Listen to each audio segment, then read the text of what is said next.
পচা গন্ধ গেছে। কি গন্ধ এটা? কি গন্ধ? কি গন্ধ? টেস্টিং সল্ট ব্যবহার করেন। টেস্টিং সল্টের উপকারিতা আর অপকারিতা কি জানা আছে আপনার? তাহলে এটা কেন খাবারে ব্যবহার করছেন? আপনাকে সতর্ক করে আজকে 10,000 টাকা জরিমানা আরোপ করা হলো। এটা কবেকার? এটা কবেকার? তাহলে আপনি এটা অ্যালুমিনিয়াম ফয়েল পেপার দিয়ে র্যাপিং করে রাখেন না কেন? খালি মোড়ক রাখার উদ্দেশ্য কি আপনার? এটা তো নিশ্চয়ই জাদুঘর না যে আপনি পুরোনো জিনিস এখানে স্টোর করে রাখবেন। 24 সালে মেয়াদ শেষ হয়ে গেছে, ফ্রিজে রাখলেন কেন? আপনি দেখেন না, ফ্রিজে রাখলেন কেন? খালি বক্স আমরা ইউজ করি না স্যার। রাখলেন কেন ফ্রিজে? খুবই সহজ কথা, আপনি নিজ বাসায় যেভাবে খাবার নিজে প্রসেস করে খাওয়া দাওয়া করেন, কাস্টমারকে সেই খাবারটাই খাওয়াতে হবে। আপনার এখানে যে অপরাধ সংগঠিত হয়েছে ভোক্তা অধিকার সংরক্ষণ আইনের 43 ধারার ব্যত্যয়, আপনি এই অপরাধের দোষ স্বীকার করেন?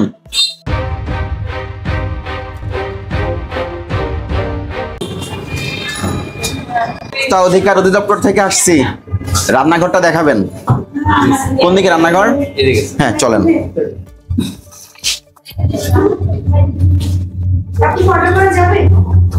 চলেন, যান যান, যে যেটা যেভাবে আছে ওইভাবেই থাকবে, আমরা দেখবো। এখন আর নড়াচড়া করার দরকার নাই। কতজন কাজ করে এখানে?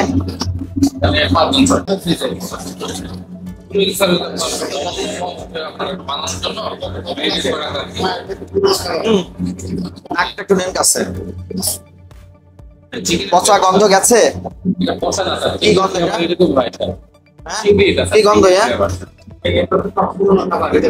কি গন্ধ?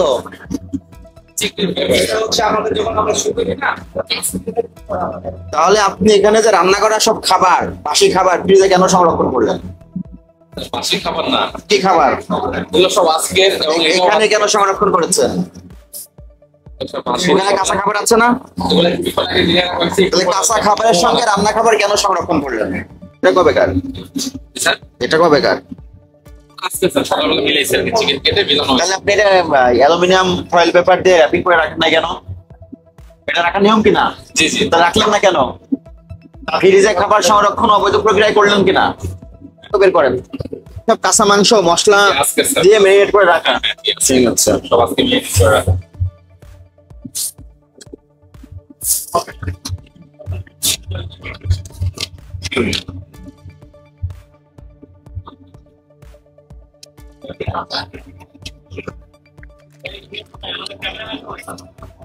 এটা কি? এটা কি? স্টাফদের ফ্রিজে লেখা আছে এই কর্নার স্টাফদের জন্য বরাদ্দ। তাহলে স্টাফের কথা কেন বলতেছেন?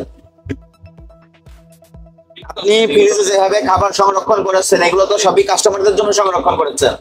তাহলে এটা কি যথাযথ প্রক্রিয়া মেনটেন করে সংরক্ষণ করা হলো? হচ্ছে কিনা? অপরাধ সংগঠিত হয়েছে কিনা? এগুলো আরো সতর্ক হতে হবে। তো দেখার জন্য যা যা করণীয় সেগুলো করতে হবে। বুঝতে পেরেছেন? এগুলো বাইরে নেন, সব বাইরে নিয়ে আসেন। এখানে কনজেস্টেড আছে, বাইরে নেই, বাইরে নিয়ে আসেন। কাঁচা মাংস দেখা যাচ্ছে, সাথে তো এগুলো রাখা যাবে না। একটু করে রান্না হয়ে যাবে। মাছের সাথে তো এগুলো রাখা যাবে না। একটু করে রান্না হয়ে যাবে। জানা ছিল না আপনাদের? এটা কি? আচ্ছা, আপনি এই ব্যবসা করেন কি করে জানেন না? আগে জানতে হবে, আগে জানতে হবে, তারপরে মানতে হবে, তারপরে বাস্তবায়ন করতে হবে। দেখে এই কোটোটা তুলেন, তুলেন, খালি রাখেন। এটা কি? এটা বের করেন। কবেকার? ভালো হলে ভালো। এই যে দুটো ডাস্টবিন নোংরা করে রেখে দিয়েছেন। টেস্টিং সল্ট ব্যবহার করেন। টেস্টিং সল্টের উপকারিতা আর অপকারিতা কি জানা আছে আপনার? তাহলে এটা কেন খাবারে ব্যবহার করছেন? মশলা হিসেবে ব্যবহার করেন। দেখি ঘোষণা দেওয়া হয়? আপনি যে মেনু কার্ড আছে সেখানে লিখে দিয়েছেন খাবারে টেস্টিং সল্ট ব্যবহার করা আছে? কেন মেনুতে লেখা থাকবে না? এটা কি গোপনীয় কিছু? তাহলে কেন লিখতে হবে? লিখতে হবে না? এটা লিখছেন না কেন?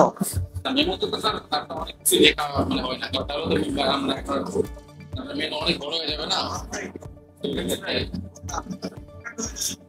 পোড়া তেলগুলো কোথায়? পোড়া তেলগুলো কোথায়? পোড়া তেল ওই যে ওখানে আছে চেম্বারে। জেনে আপনি ব্যবসা করতে হবে। ঠিক আছে। বাইরে এত সুন্দর চাকচিক্য দেখা যাচ্ছে, ভিতরের অবস্থাটা বেশি একটা সন্তোষজনক না। তার ফ্রিজের ভিতরে বাসি খাবার থেকে শুরু করে পুরোনো খাবার মাছ মাংসের সাথে একই সাথে রেখে দিয়েছেন। ঠিক আছে, এই কাজটা করা যাবে না। ঠিক আছে। আপনার এখানে যে অপরাধ সংগঠিত হয়েছে ভোক্তা অধিকার সংরক্ষণ আইনের 43 ধারার ব্যত্যয়, আপনি এই অপরাধের দোষ স্বীকার করেন? আসলে স্যার আপনারা যেভাবে বলতেছেন এইভাবে আমি আসলে মানে আপনি করতে আমরা জানতাম না। আপনার রান্নাঘরের পরিবেশটা আমরা দেখলাম, আপনাকে সঙ্গে করে নিয়ে সঙ্গে আমাদের অফিসের ক্যামেরা আছে, ক্যামেরায় সব রেকর্ড আছে। জি। সেই পরিবেশটা যেটা আপনি দেখেছেন, এখানে ভোক্তা অধিকার সংরক্ষণ আইনের ব্যত্যয় ঘটেছে, আপনি অপরাধের দোষ স্বীকার করেন? জি। বাসি খাবার ফ্রিজে চাইলাম, এগুলো তো গরম করে খাওয়াচ্ছে। সস একবারই বানিয়েছেন, সকালে বানানো হয়েছে স্যার আজকের জন্য। প্রমাণ কি? সকালে বানিয়েছেন, খালি মোড়ক রাখার উদ্দেশ্য কি? আপনার এটা তো নিশ্চয়ই জাদুঘর না যে আপনি পুরোনো জিনিস এখানে স্টোর করে রাখবেন। 24 সালে মেয়াদ শেষ হয়ে গেছে, ফ্রিজে রাখলেন কেন? আর আপনি দেখেন না, ফ্রিজে রাখলেন কেন? এর খালি বক্স আমরা ইউজ করি না স্যার। রাখলেন কেন ফ্রিজে? পাত্রটা ব্যবহার করেন? হ্যাঁ, পাত্রটা আমরা ইউজ করি। তাহলে এটা তো প্লাস্টিকের পাত্র, এটারও তো লাইফ সাইকেল থাকে। তাহলে এটাতে আপনি যখন অন্য কোনো প্রোডাক্ট রাখবেন, রাখার জন্য ব্যবহার করবেন, সেটা খাবারটা তো দূষিত হবে। খুবই সহজ কথা, আপনি নিজ বাসায় যেভাবে খাবার নিজে প্রসেস করে খাওয়া দাওয়া করেন, কাস্টমারকে সেই খাবারটাই খাওয়াতে হবে। আপনার এখানে বিষয়টা এমন না যে আপনি টাকা নিচ্ছেন, বাইরের আউটলুক ভালো কিন্তু ভিতরের পরিবেশ মাকাল গোলের মতো। না, এরকম হলে ভালো। যে ডাস্টবিনটা ব্যবহার করেছেন সেটাও ঢাকনা নয়, একই মাছ ওখানেও বসতেছে, খাবার যেখানে তৈরি করতেছেন তৈরি করে রাখতেছেন সেখানেও বসতেছে। দেখি আপনাদের প্রাইস মেনু কার্ড দেখি, দাম তো আপনাদের খাবারে দেখা যাচ্ছে।